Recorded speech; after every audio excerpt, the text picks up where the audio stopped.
Bismillahirrahmanirrahim. Assalamualaikum warahmatullahi wabarakatuh. Kita akan membahas hadis yang kedua dari kitab Hadis Arba'in. Hadis kedua ini menjelaskan tentang iman, Islam, dan ihsan.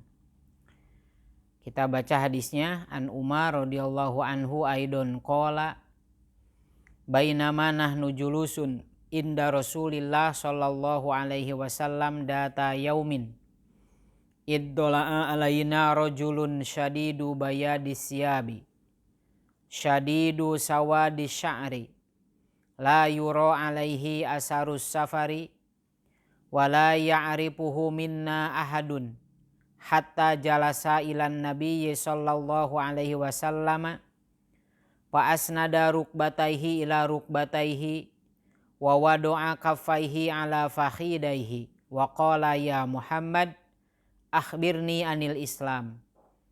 Faqala Rasulullah sallallahu alaihi wasallam al islamu an tashhada an la ilaha illallah wa anna Muhammadar Rasulullah wa tuqimas sholata wa tu'tiyaz zakata wa tasuma ramadana wa tahujjal bait in istata'ta ilaihi sabila.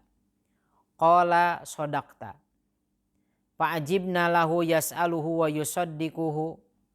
Qala fa'akhbirni anil iman. Qala an tu'mina billahi wa malaikatihi wa kutubihi wa rusulihi wal yaumil akhir wa tu'mina bil qadari khairihi wa syarrihi. Qala sodaqta. Qala fa'akhbirni anil ihsan. Qala an ta'budallaha ka'annaka tarahu fa illam takun tarahu fa innahu yaraka. Qala fa akhbirni anis sa'ah. Qala mal mas'ulu anha bi'a'lama minas sa'il. Qala fa akhbirni an amaratiha. Qala an talidal amatu rabbataha wa antarul khufatal uratal alata ri'a asya'i yatatawaluna fil bunyani. Summan tolako palabistu maliyan. Summa qala ya Umar atadri manis sa'il. Qultu Allahu wa rasuluhu a'lam. Qala fa innahu Jibril atakum yu'allimukum dinakum. Rawahu Muslim. Terjemah dari hadis ini dari Umar radhiyallahu an, juga dia berkata, ketika kami duduk-duduk di sisi Rasulullah Shallallahu Alaihi Wasallam suatu hari, tiba-tiba datanglah seorang laki-laki yang mengenakan baju yang sangat putih dan berambut sangat hitam. Tidak tampak padanya bekas-bekas perjalanan jauh dan tidak ada seorang pun di antara kami yang mengenalnya. Hingga kemudian dia duduk di hadapan Nabi Shallallahu Alaihi Wasallam, lalu menempelkan kedua lututnya kepada lututnya Rasulullah Shallallahu Alaihi Wasallam seraya berkata, ya Muhammad, beritahukan aku tentang Islam. Maka bersabda Rasulullah Shallallahu Alaihi Wasallam, Islam adalah engkau bersaksi bahwa tidak ada Tuhan yang engkau sembah selain Allah, dan bahwa Nabi Muhammad adalah utusan Allah. Engkau mendirikan sholat, menunaikan zakat, puasa Ramadan, dan pergi haji jika mampu. Kemudian dia berkata, Anda benar. Kami semua heran. Dia yang bertanya, dia pula yang membenarkan. Kemudian dia bertanya lagi, beritahukan aku tentang iman. Lalu beliau bersabda, engkau beriman kepada Allah, malaikat-malaikatnya, kitab-kitabnya, rasul-rasulnya, dan hari akhir. Dan engkau beriman kepada takdir yang baik maupun yang buruk. Kemudian dia berkata, Anda benar. Kemudian dia berkata lagi, beritahukan aku tentang ihsan. Lalu beliau bersabda, ihsan adalah engkau beribadah kepada Allah seakan-akan engkau melihatnya. Jika engkau tidak melihatnya, maka dia melihat engkau. Kemudian dia berkata, beritahukan aku tentang hari kiamat, kapan kejadiannya? Beliau bersabda, yang ditanya tidak lebih tahu dari yang bertanya. Dia berkata, beritahukan aku tentang tanda-tandanya. Beliau bersabda, jika seorang hamba melahirkan tuannya, dan jika engkau melihat seorang bertelanjang kaki dan dada, miskin dan penggembala domba, kemudian berlomba-lomba meninggikan bangunannya. Kemudian orang itu berlalu dan aku berdiam sebentar. Kemudian Rasulullah SAW bertanya, tahukah engkau siapa yang bertanya? Aku berkata, Allah dan Rasulnya lebih mengetahui. Beliau bersabda, dia adalah Jibril yang datang kepada kalian bermaksud mengajarkan agama kalian. Hadis riwayat Muslim. Di dalam hadis ini ada dua catatan. Yang pertama, hadis ini merupakan hadis yang sangat dalam maknanya. Karena di dalamnya terdapat pokok-pokok ajaran Islam, iman, dan ihsan. Yang kedua, hadis ini mengandung makna yang sangat agung karena berasal dari dua makhluk Allah yang terpercaya, yaitu Aminus Sama, kepercayaan makhluk di langit, yaitu Jibril, dan Aminul Ardi, kepercayaan makhluk di bumi, yaitu baginda Rasulullah Shallallahu Alaihi Wasallam. Islam, iman, dan ihsan. Dinul Islam mencakup tiga hal, yaitu Islam, iman, dan ihsan. Islam berbicara masalah lahir, iman berbicara masalah batin, dan ihsan mencakup keduanya. Ihsan memiliki kedudukan yang lebih tinggi dari iman, dan iman memiliki kedudukan yang lebih tinggi dari Islam. Tidaklah keislaman dianggap sah kecuali jika terdapat padanya iman. Karena konsekuensi dari syahadat mencakup lahir dan batin. Demikian juga iman tidak sah kecuali ada Islam. Dalam batas yang minimal. Karena iman adalah meliputi lahir dan batin. Para penuntut ilmu semestinya paham bahwa ada kalanya bagian dari sebuah istilah agama adalah istilah itu sendiri. Seperti contoh di atas tadi. Iman itu bisa bertambah dan bisa juga berkurang. Ahlus Sunnah wal Jamaah menetapkan kaidah bahwa jika istilah Islam dan iman disebutkan secara bersamaan, maka masing-masing memiliki pengertian sendiri-sendiri. Namun jika disebutkan salah satunya saja, maka mencakup yang lainnya. Iman dikatakan dapat bertambah dan berkurang, namun tidaklah dikatakan bahwa Islam bertambah dan berkurang. Padahal hakikat keduanya adalah sama. Hal ini disebabkan karena adanya tujuan untuk membedakan antara Ahlus Sunnah dengan Murji'ah. Murji'ah mengaku bahwa Islam, amalan lahir, bisa bertambah dan berkurang.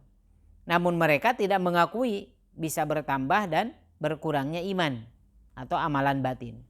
Sementara Ahlus Sunnah meyakini bahwa keduanya bisa bertambah dan berkurang. Kemudian istilah rukun Islam dan rukun iman. Istilah rukun pada dasarnya merupakan hasil ijtihad para ulama untuk memudahkan memahami agama. Rukun berarti bagian sesuatu yang menjadi syarat terjadinya sesuatu tersebut. Jika rukun tidak ada, maka sesuatu tersebut tidak terjadi. Istilah rukun seperti ini bisa diterapkan untuk rukun iman. Artinya, jika salah satu dari rukun iman tidak ada, maka iman pun tidak ada. Adapun jika salah satu dari rukun iman, adapun pada rukun Islam, maka istilah rukun ini tidak berlaku secara mutlak. Artinya Meskipun salah satu rukun Islam tidak ada, maka memungkinkan Islam masih tetap ada.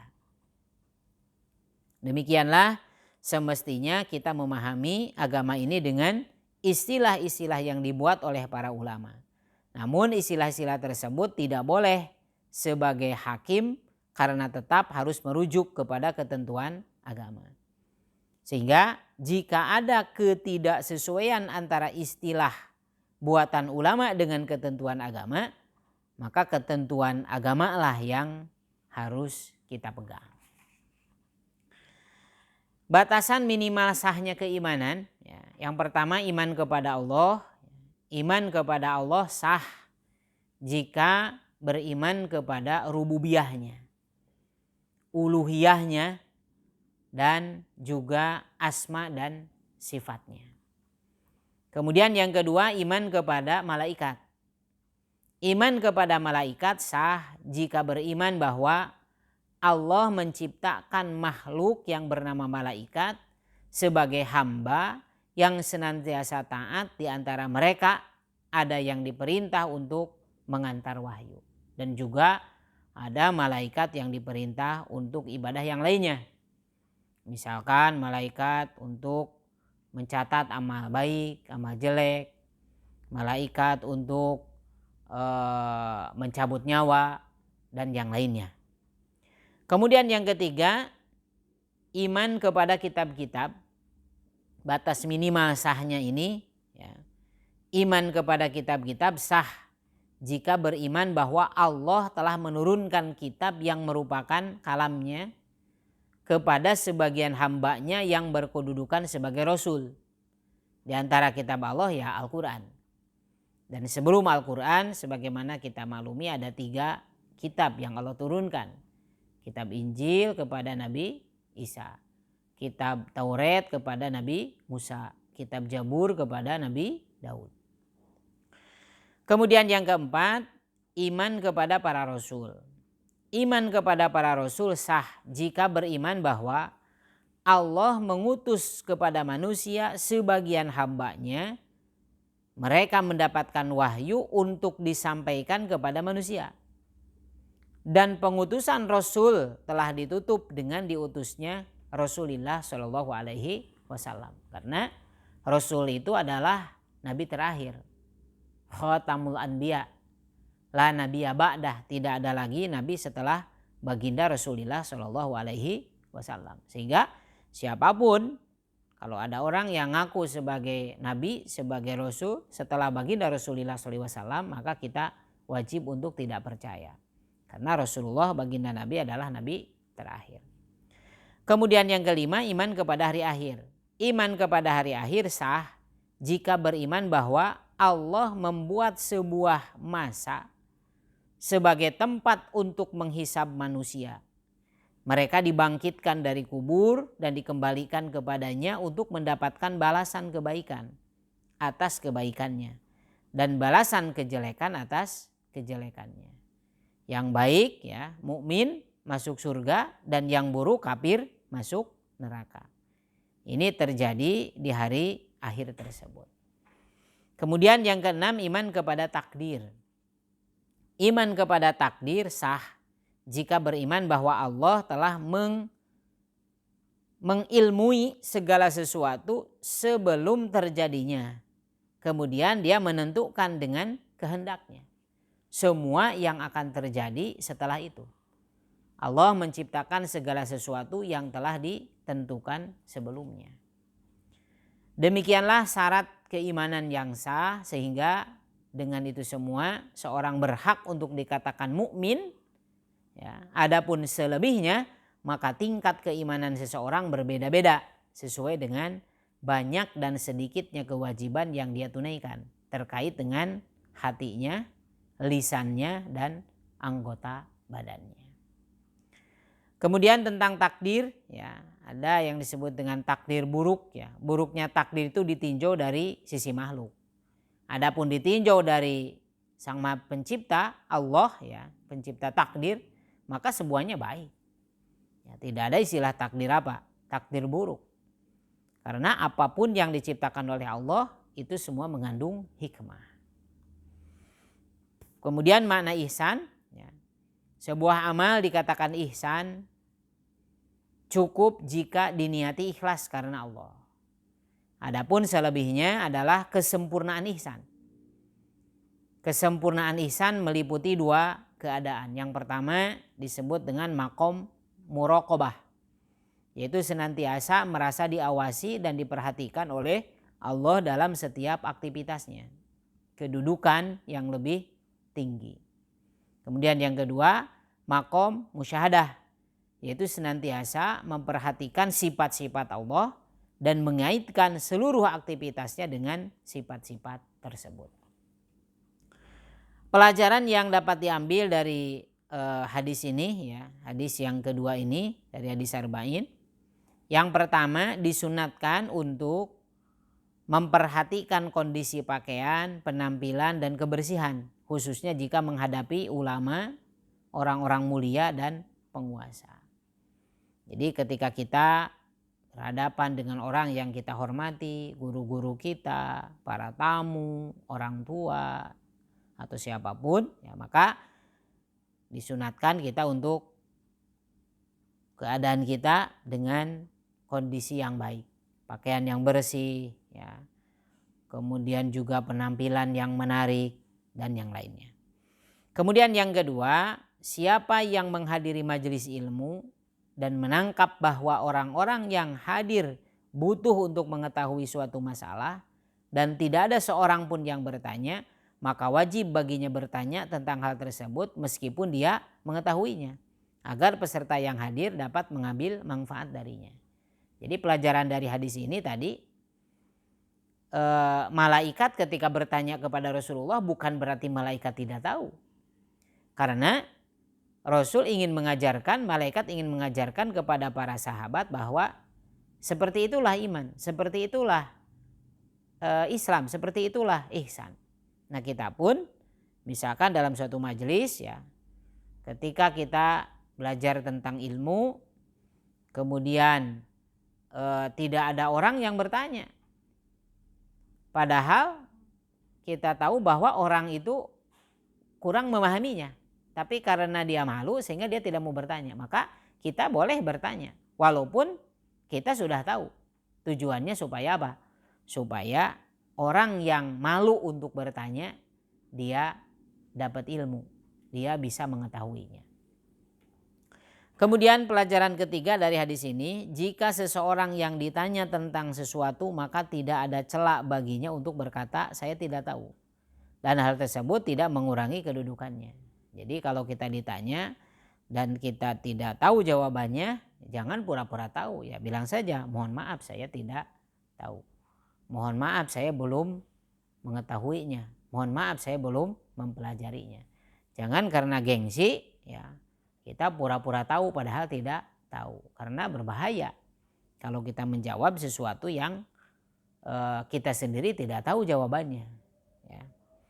Kemudian yang keempat, kemungkinan malaikat tampil dalam wujud manusia. Sebagaimana halnya ketika itu malaikat Jibril, ya, datang kepada Rasulullah dengan wujudnya seperti wujud manusia. Kemudian yang kelima, termasuk tanda hari kiamat adalah banyaknya pembangkangan terhadap kedua orang tua. Sehingga anak-anak memperlakukan kedua orang tuanya sebagaimana seorang tuan memperlakukan hambanya. Tidak sedikit sekarang naudzubillah, ya, anak yang menjadikan orang tuanya sebagai babu. Ya, orang tuanya disuruh-suruh, tidak menghormati, padahal kita tahu bahwa orang tua, bapak, ibu itu semua mempunyai andil besar atas kelahiran kita, ya, sehingga kita sekarang bisa seperti ini karena salah satunya adalah kedua orang tua kita. Kemudian yang keenam, tidak disukainya mendirikan bangunan yang tinggi dan membaguskannya sepanjang tidak ada kebutuhan. Jadi dalam kehidupan kita, kebutuhan kita sehari-hari, ya, hindari kemewahan. Apalagi kemewahan itu dalam rangka show, ingin diagung-agung, ingin dieleh-eleh sama orang lain, akhirnya riya gitu. Nah ini harus betul-betul kita hindari. Selama masih bisa kita dengan kesederhanaan maka lakukan ya dengan penampilan kesederhanaan itu. Kemudian pelajaran yang ketujuh dari hadis ini, di dalamnya terdapat dalil bahwa perkara gaib tidak ada yang mengetahuinya selain Allah. Ya. Kemudian yang kedelapannya, di dalamnya terdapat keterangan tentang adab dan cara duduk dalam majelis ilmu. Ya, etika kita dalam bertamu, etika kita dalam duduk, ketika kita berhadapan dengan guru kita, ketika kita berhadapan dengan orang tua kita, ketika kita belajar, ya, bagaimana etikanya dengan baik. Nah ini 8 pelajaran yang bisa kita ambil dari hadis tentang iman, Islam, dan ihsan. Jadi pada prinsipnya kita tahu bahwa rukun iman ini ada 6, rukun Islam ini ada 5, dan juga ihsan. Anta budallah ka'annaka tara fa illam takun tara fa innahu yaraka. Bahwa kita beribadah kepada Allah ya, dengan penuh perhatian, penuh kehusuan ya, bahwa Allah selalu memperhatikan kita. Walaupun kita tidak melihat Allah, tapi yakin Allah selalu melihat kita kapanpun, dimanapun, dalam kondisi apapun. Kemudian kita lihat di ayat-ayat Al-Quran yang ada kaitannya dengan hadis yang kedua ini ya, tentang iman, Islam, dan ihsan ini. Yang pertama tentang iman, ayat-ayat tentang iman bisa dilihat di surah Al-Baqarah, surah kedua ayat 285. A'udzubillahi minasyaitonirrajim. Amanar rasul bima unzila ilaihi mir rabbihi wa mu'minun kullun amana billahi wa malaikatihi wa kutubihi wa rusulihi la nufarriqu baina ahadim mir rusulihi wa qalu sami'na wa ata'na ghufranaka rabbana wa ilaikal masir. Rasul telah beriman kepada Al-Quran yang diturunkan kepadanya dari Tuhannya. Demikian pula orang-orang yang beriman. Semuanya beriman kepada Allah, malaikat-malaikatnya, kitab-kitabnya, dan rasul-rasulnya. Mereka mengatakan kami tidak membeda-bedakan antara seorang pun dengan yang lain dari rasul-rasulnya. Dan mereka mengatakan kami dengar dan kami taat. Mereka berdoa, ampunilah kami ya Tuhan kami, dan kepada Engkaulah tempat kembali.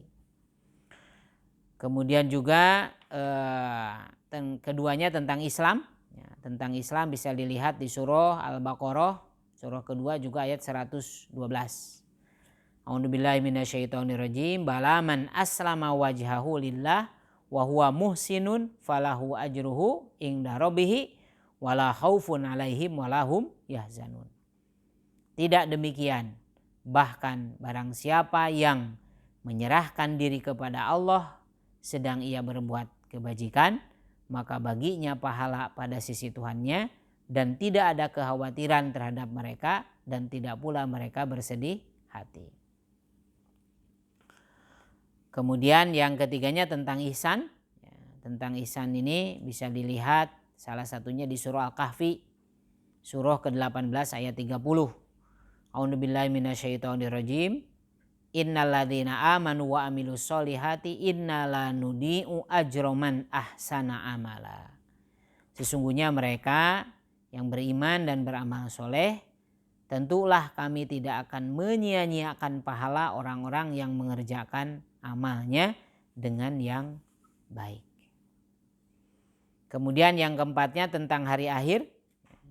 Ini bisa dilihat di Quran surah Al-A'raf surah ke-7 ayat 187. A'udzubillahi minasyaitonirrajim. Yas'alunaka 'anis sa'ah ayyana mursaha qul innama ilmuha inda rabbi la yujalliha liwaqtiha illahu saqulat fis samawati wal ar la ta'tikum illa baghtah yas'alunaka ka'annaka hafiyun anha qul innama ilmuha indallah walakinna aksarun nasi la ya'lamun. Mereka menanyakan kepadamu tentang kiamat, kapankah terjadinya? Katakanlah, sesungguhnya pengetahuan tentang kiamat itu adalah pada sisi Tuhanku.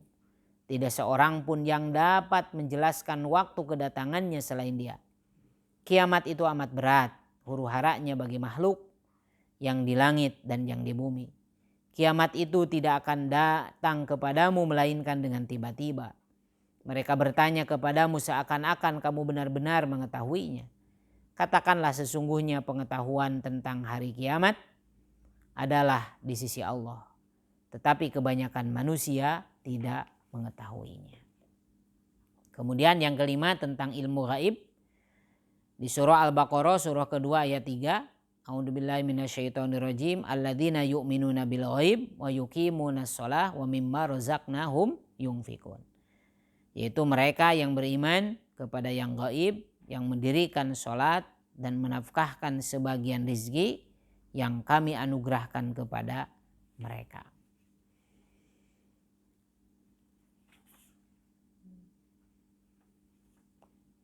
Kemudian berikutnya tentang belajar dan mengajarkan Islam. Ini juga ada kaitannya dengan hadis tadi, ya, hadis kedua. Di surah An-Nahl surah ke-16 ayat 43, A'udzubillahi minasyaitonirrajim wa ma arsalna min qablika illa rijalan nuhi ilaihim fas'alu ahla zikri in kuntum la ta'lamun. Dan kami tidak mengutus sebelum kamu kecuali orang lelaki yang kami beri wahyu kepada mereka, maka bertanyalah kepada orang yang mempunyai pengetahuan jika kamu tidak mengetahui. Nah, inilah kajian kedua hadis arba'in, ya, tentang iman, Islam dan ihsan. Mudah-mudahan kita bisa memahaminya dan tentu kita melaksanakannya, karena ini yang tiga ini adalah sebagai dasar dalam agama kita. Demikian, mudah-mudahan ada manfaatnya. Wallahu muwaffiq ila aqwamit thoriq. Wassalamualaikum warahmatullahi wabarakatuh.